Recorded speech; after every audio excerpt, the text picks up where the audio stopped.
নমস্কার, রান্নাঘরের রাজশ্রীতে আপনাদের সকলকে স্বাগত জানাই। আজ আমি আপনাদেরকে বানিয়ে দেখাবো সাবুদানা দিয়ে লুচি। তাহলে এবার শুরু করছি। ছোট এক বাটি সাবুদানা নিয়েছি। এবার কড়াই গরম করে নেওয়ার পর সাবুদানাটা শুকনো হালকা করে ভেজে নেব। এতে সাবুদানাটা ভালো গুঁড়ো হবে।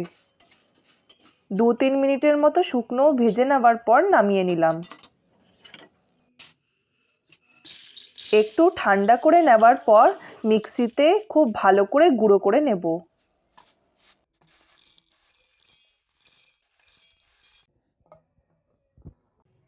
গুঁড়ো হয়ে গেছে।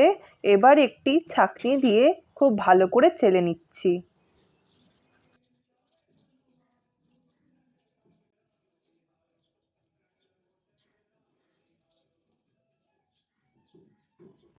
এখানে আমি আলু সেদ্ধ করে খোসা ছাড়িয়ে নিয়েছি। এবার এটাকে ঘিষে নিচ্ছি।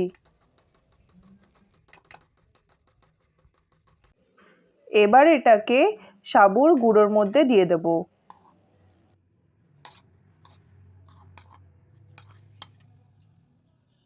পরিমাণ মতো নুন দিলাম। হাফ চামচ লঙ্কার গুঁড়ো দিলাম। 1 চামচ সাদা তেল দিলাম। আবার পরে 1 চামচ দেব।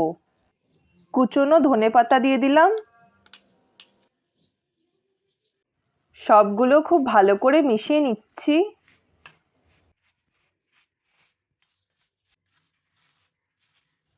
আরও 1 চামচ সাদা তেল দিয়ে দিলাম।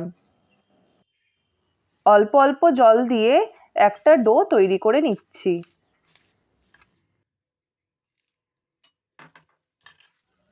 মাখা হয়ে গেছে।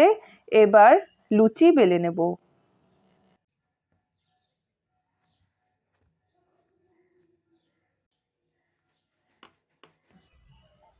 বেলা হয়ে গেছে।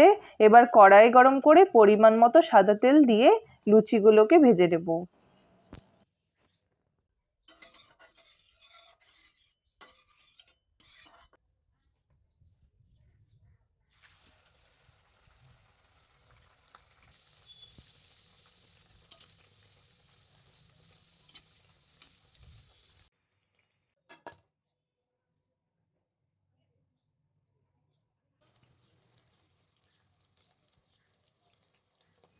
গরম গরম সাবুর ফুলকো লুচি তৈরি হয়ে গেছে। আমার এই রেসিপিটি ভালো লাগলে তাহলে প্লিজ লাইক আর সাবস্ক্রাইব করে দিয়েন।